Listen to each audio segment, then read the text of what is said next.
friends, and welcome to the 25 books I want to read in 2025, plus like a few little goals I have for this year. So I'm not going to give like full descriptions of each of these books because then we'll be here forever. Like, that's just not gonna happen. So if you want to like know more about each of these individual books, you'll either have to chime back in when I hopefully read them this year, or look them up on Goodreads. I'm more going to be focused in on why I want to read each of these books this year, as opposed to like putting them off, or no, it's just putting them off. So I'm going to try my best to keep count, which is not my best quality, but I'm armed with my post-it note and my pen. Let's just jump into it. Number 25 is Unravel Me by Tahereh Mafi.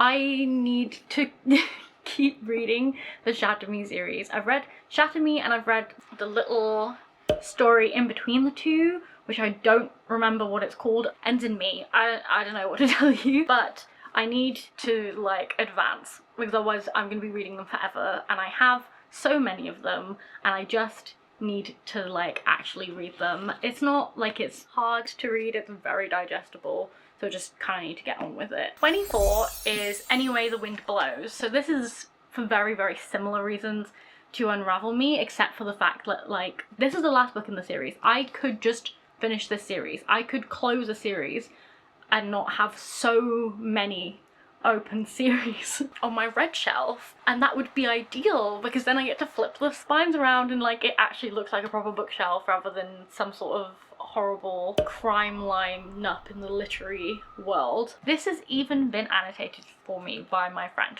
I enjoyed the first two books, so there's like no reason why I shouldn't read it this year, because I am back in my able to tolerate romance era, so what is my problem? Next at 23 is The Secrets of Blackthorn Hall by Cassandra Clare.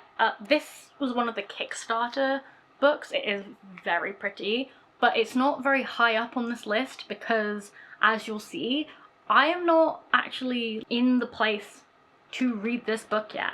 I have other things to read first that I need to get through, so it's quite far down on my senses of urgency. I do need to read this. I bought it.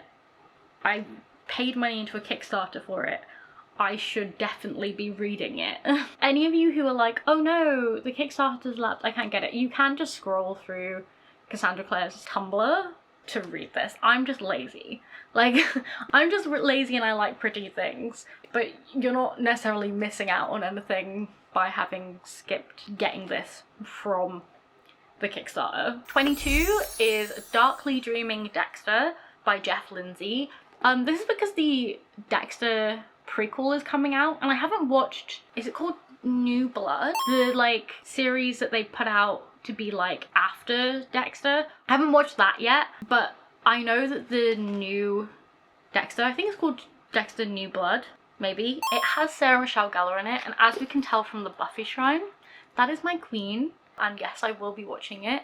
I watched the original series when I was like a teenager and I really liked it. So I thought, oh, I will actually read the books. It's topical, it makes sense. Speaking of topical, I'm now on 21, which is Night Bitch by Rachel Yoder. I just picked this up while I was in Amsterdam for my birthday, and I know that the movie came out like last month, and I'm not gonna watch it until I've read this. I need to read this first, so it's on this list. It's not too high up, but it is here. Number 20 is Yellowface by Rebecca Raff Kwong. This obviously like is a booktube, book talk, bookfluencer darling. It's also a bestseller and like it was incredibly popular last year. I just need to catch up. I'm interested in anything that is popular but feels like is actually saying something. That always appeals to me because I'm not against things that are popular. I am mainly just interested in things that have something to say, and I know that this has plenty to say. So for through our 20s, we're into our 10s. So this is number 19, which is You Will Get Through This Night by Daniel Howell. This is like a book on mental health that he wrote in conjunction with mental health professionals, and honestly, I'm currently in a place where I can actually read and absorb this for the first time in a very long time, and I think it would be good for me. This is just me trying to be in my therapy era and actually do something that is good for my brain. I say this like I don't already go to therapy. I do already go to therapy, but that's not the point. More good for my brain, like good for my brain long term rather than just surviving with my brain, where like in the, oh yeah, we can actually like learn and develop things. Plus, I'm about to go and see Dan and Phil on tour, so it is also a Dan and Phil year. Those are my gay uncles, and it's a shame that I haven't supported my gay uncle, and I mean I paid him. It doesn't really matter to him if I read it or not, but I shall actually read the thing that he wrote. Number 18 is A Picture of Dorian Gray by Oscar Wilde. I don't know what to tell you. I need to get round to this. It is in that sphere of like romanticism, like the extracurricular universe of the gothic horror authors that I love. As a gay, my job is to support the gays and just get gayer, just get more powerful. And I think if I read A Picture of Dorian Gray, I will in fact become more powerful. So you should all watch out. But yes, that is on the agenda this year. I've kind of been getting through a lot of like classics recently, so like I really want to lend myself to this because I do think I'll really like it. Number 17 I don't have yet, but it is Witchcraft for Wayward Girls by Grady Hendrix. I like witches, man. I like urban fantasy. I like anything that gives off Buffy energy, and you'll learn that. I mean, I've already mentioned Buffy once in this video, and like anything that gives off a similar kind of energy or tone is always going to appeal to me. Like, I am a sucker, and it just feels like it's giving that kind of energy. There will be other things in this list that also give that energy, because those are my favourite things. Number 16 is My Best Friend's Exorcism by Grady Hendrix. It is wild and shocking to me that it is taking me this long to get to this, because I love 80s horror, and this is just 80s horror in a book, and it's going to have the kind of sense of humour that I imagine I enjoy. I love camp, so it's going to give that, I've decided. I don't know if I'll love it or not, but I imagine I will.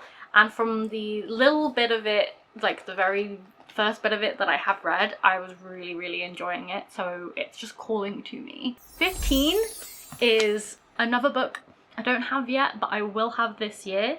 Is Bury Our Bones in the Midnight Soil by V.E. Schwab. I feel like I've become very much a stereotype of myself at this point, but this is like vampires and lesbianism. Like, I don't know what you expect from me as a person other than that. Like, I'm not a bigger person than that. We have Fingersith by Sarah Waters. This I'm gonna buddy read with a friend, and also, like, again, I must become the most powerful version of myself by becoming gayer. But you'll notice that there's a lot of queer fiction on here, especially like sapphic queer fiction, and this is not an exception. I just want to cultivate more of that in my life, because I realise most of the romances that I have read, though I don't tend to read specifically romance, I tend to lean more on the side of fantasy or genre fiction that just has romance in it. It still generally tends to lean on the straighter side, or it's gay in the other way. It tends to be between men, which is not an issue. I just think I want to expand my sapphic reading more, and like that would be me being a good lesbian, probably. So yeah, that is one of the big draws, and also a friend wanted to read it and I was like, I have that too, let's read it together. Now, number 13 is on here because I do want to read it and I am interested in it. I mean, I bought it, so let's not have the idea that I don't want to read it. However, would it be on this list if I didn't have one of the other goals that I have for this year? Maybe not, and it certainly wouldn't be this high up, but that is Legends and Lattes by Travis Baltree. I told you I'm in my sapphic era. I also want to get more into like the cozy side of things, but you will see with what my goals are for this year at the end of this video why this shows up more than once. So I will just like drop that to keep you engaged until the end, I guess. Number 12 will be our first non-fiction, which is Don't Ask About My Genitals by Owen J. Hercombe, which is kind of about gender identity and the experience of being someone with a different gender identity. I mean, this is the non-binary flag, and as a person with a funky gender, it's probably about time I read some non-fiction from my peers. But I'd also like to take a moment to just shout out how awesome of a person this author is. Owen was the first ever non-binary mayor. They were the mayor of Bangor, which is a Welsh city. And on top of that, they even were a magazine editor for a queer magazine and were an organizer of Bangor's first ever Pride. So I just like think they're an awesome person and would love to like call some attention to that, and I'm very excited to get to this. I've had it for a while and it is definitely about time that I actually do that. You will see a lot more non-fiction on this list than I tend to read in a year, because that is one of my goals for the year with my reading. The next pick, which is Cat Fantastic by Andre Norton. This is what if cats did human things sci-fi. It's a parallel universe retelling of history or of the universe if cats were the anthropomorphic creatures in charge who had a parallel history to ours. And all the covers of this series are an absolute slay. All of the cats serve, I'm not going to say the C word, but we all know what it is that they're serving. I really think I'm going to like this. I want to read more sci-fi. I enjoy short story formats when I'm reading sci-fi, especially because then it's like you're really just like delving into a universe without needing to have all this technical language, which is something that I tend to struggle more with if I'm not like engaged as much as I want to be engaged. You kind of need to sucker me in before you start telling me how ships work, and this isn't gonna really tell me how ships work too much because it probably doesn't have time to do that. So we've gotten through our 10s. We're about to go into our top 10. Number 10 is The Rat Picker King by Cassandra Clare. Is this all the Cassandra Clare on this list? No. Is there already maybe too much for some people? Yes. Do I have autism and is it my special interest? Yes. I mean, technically The Rat Picker King isn't, because it's not a Shadowhunter book. That doesn't mean that Cassandra Clare is not still my favourite author. Like you didn't already know that from my most popular video. I really enjoyed Soulcatcher. It was a 4-star, I think it was 4.5 if I'm being really honest with myself, because I do think about it a lot. I love the main character Lynn, and I was left in a lot of tension from what happened at the end of that book, because Girlie has not made a good decision in her life. I don't care if they live in the fantasy universe, there's no canonical autism. That girl has the worst autism I've ever seen. I'm like, that is... we're sharing a spectrum over here with Lynn Castor, you know? Yeah, oh boy. So that is definitely like on my most anticipated. That is why it's at my number 10. I'm really like, I just want to get there now. I just want to know what happens. We're rolling on to number 9, which is The Library of the Unwritten, which was bought for me for my birthday years ago by a friend from college, and it is actually a travesty that I haven't gotten to this sooner, because when someone buys you a gift, like specifically buys you a gift of a book, there's so much more incentive to read it quickly than when you buy yourself a book. I do feel a bit bad, but I am very determined to read it this year, and I am so incredibly excited about it. Again, it's one of those urban fantasies where like going from a library in hell of all the books that were never finished to like trying to track down that book on Earth because it's escaped the library and become a person. That sounds silly and goofy and like a fun little adventure to me. And that is what I want from reading a book. Now we have number 8, which is something that I'm already halfway through, and is in line with like the last one in that this was a gift for Christmas this year from my friend. A different one, but a friend nonetheless. And clearly I'm doing a better job this time of that thing of like actually reading things when someone gives you a gift of a book, because I've already read like most of it, so I'm not repeating my sins. Don't worry. This is also annotated for me, which is one of my favourite things ever.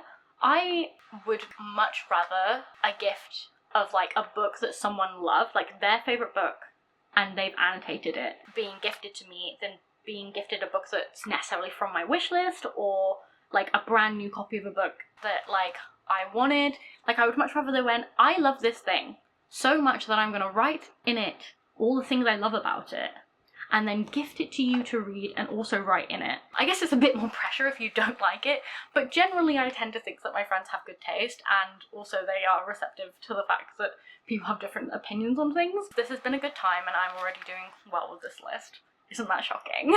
7 is a book that I don't own, but I sure will borrow from the library or will buy, and that is another non-fiction, which is Strong Female Character by Fern Brady.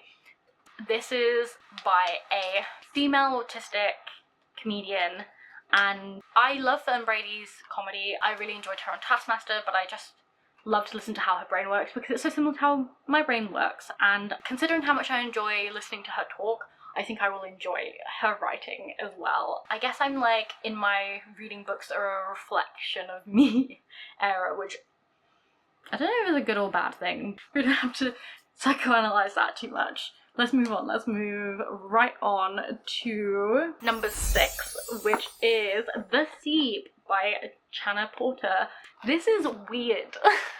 This was recommended to be the little gay bookshop in Aberystwyth called Gayberystwyth, and it is a book about aliens and queer relationships and transness and aliens that infest your body and can make you transform into things, and generally like people can ingest the aliens to get high, and there's a resistance who haven't ever had the aliens in their body, and the like collective consciousness that humanity gets from being inhabited by these aliens. And like already in like the first chapter of this book, they're talking about what is the value of art. Like the artists aren't struggling. There's no struggle in art anymore. Does that decrease its value? And I'm like, I'm everything for this. I mean, the first opening part of this was about making a dinner party for the end of the world, and I was like, I love the tone, I love the writing style, I can tell we're gonna get weird, and I am so up to get weird. We're on top 5, boys and girls and everyone else. Every time I do this, I can only think of the Limp Bizkit ladies and gentlemen and people who don't give a fuck, because that is the best description of the gender spectrum ever, and I formally accept the notion of being a person who doesn't give a fuck. But we're on top 5, so in 5, that's 10. In 5, we have Percy Jackson and the Sea of Monsters, and this is perfect promo for the next video that will be on this channel, which is a reading vlog, a 24-hour reading vlog of just Percy Jackson. So I'm not going to tell you too much about how I felt. I'm not going to tell you if this is I've got to read this because I didn't like the first couple or because I love them. You'll have to find out in that vlog. I did get halfway into this one, and I do plan on making a part 2 to that video where I finish this one and I finish the 3rd one. So watch out for that. Next, we have number 4, which is Cariad Kosh by Alice Oseman, but translated by Alan Saunders. This is a Welsh language version of Heartstopper, and I want to read all of them like this. I think this is a great way for me to practice my Welsh reading abilities, because while Welsh is one of my first languages, my reading specifically in Welsh isn't as good as I would like it to be, especially because I've not been in school for like quite a long time. I mean, I haven't been in predominantly Welsh language school since I was in high school, like before I went to college and did my A-levels and everything. And while I did do a Welsh course, like supplemental course, whilst I was at uni, I do think that this is just something I need to work on. So this will be very helpful for that because it's already a story I'm familiar with. The language isn't going to be too complicated. I say that, but it is written in Gog. For those who don't know, that's what you call people from the north of Wales, and they have a very different dialect than the south of Wales or even the middle of Wales. I'm from the middle of Wales, where you learn a mix of both, but Gog is considered the harder dialect, generally speaking. Like, you won't find a lot of the words in here in an actual dictionary because you kind of have to sound it out to figure out what it means. So there is that.